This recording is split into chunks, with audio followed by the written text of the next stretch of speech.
שלום לכולם, קוראים לי הדר, והיום אני הולך להראות לכם איך בעצם לבטל Activate בווינדוס. דבר ראשון שאתם עושים, אתם נכנסים לפאוור שלה. אני בכוונה מראה לכם את זה ממכונה וירטואלית.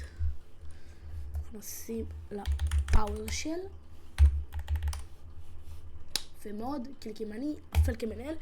עכשיו, כאן אתם שואלים מה זה Activate.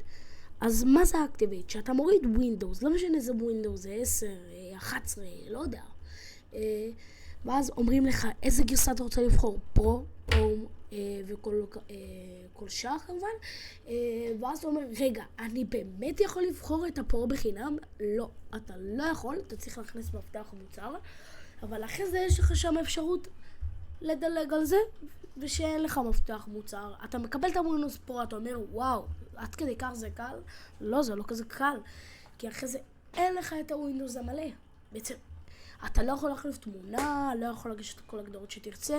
קיצר, מאוד מחורבן. אז יש דרך לבטל את כל זה. אתם מעתיקים את הפקודה הזאת, שאתם רואים, ככה, Enter. זה מוריד, דרך אגב, אני אפילו אראה לכם הוכחה, שעכשיו אני אלך להגדרות. עדכון והבטחה, Activate, רואים? אני לא Activate, אז אחרי שזה פותח לכם את הדבר הזה, אתם לוחצים אחד. זה מוריד, זה עושה כמה דברים. חייב לחכות קצת.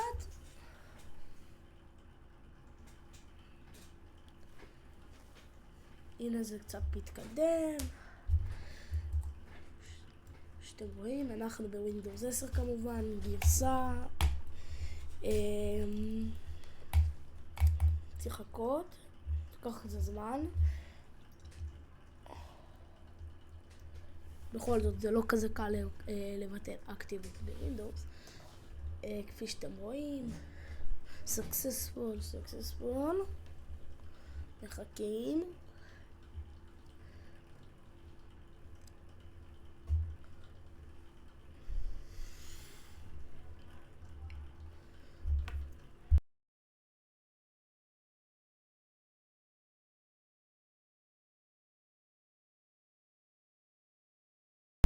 אוקיי, עכשיו מה אומרים לך? press any key to go back.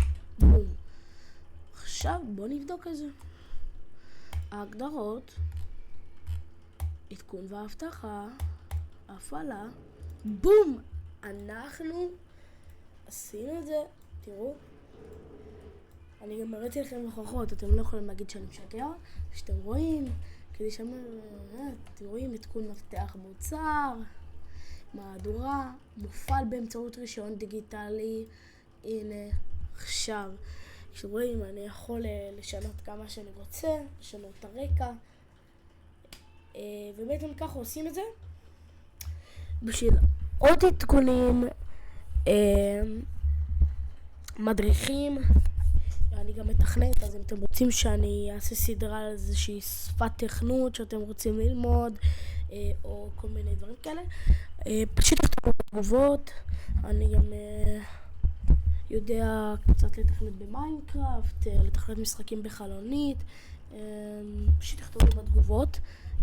סליחה על המיקרופון הגרוע הזה, וביי.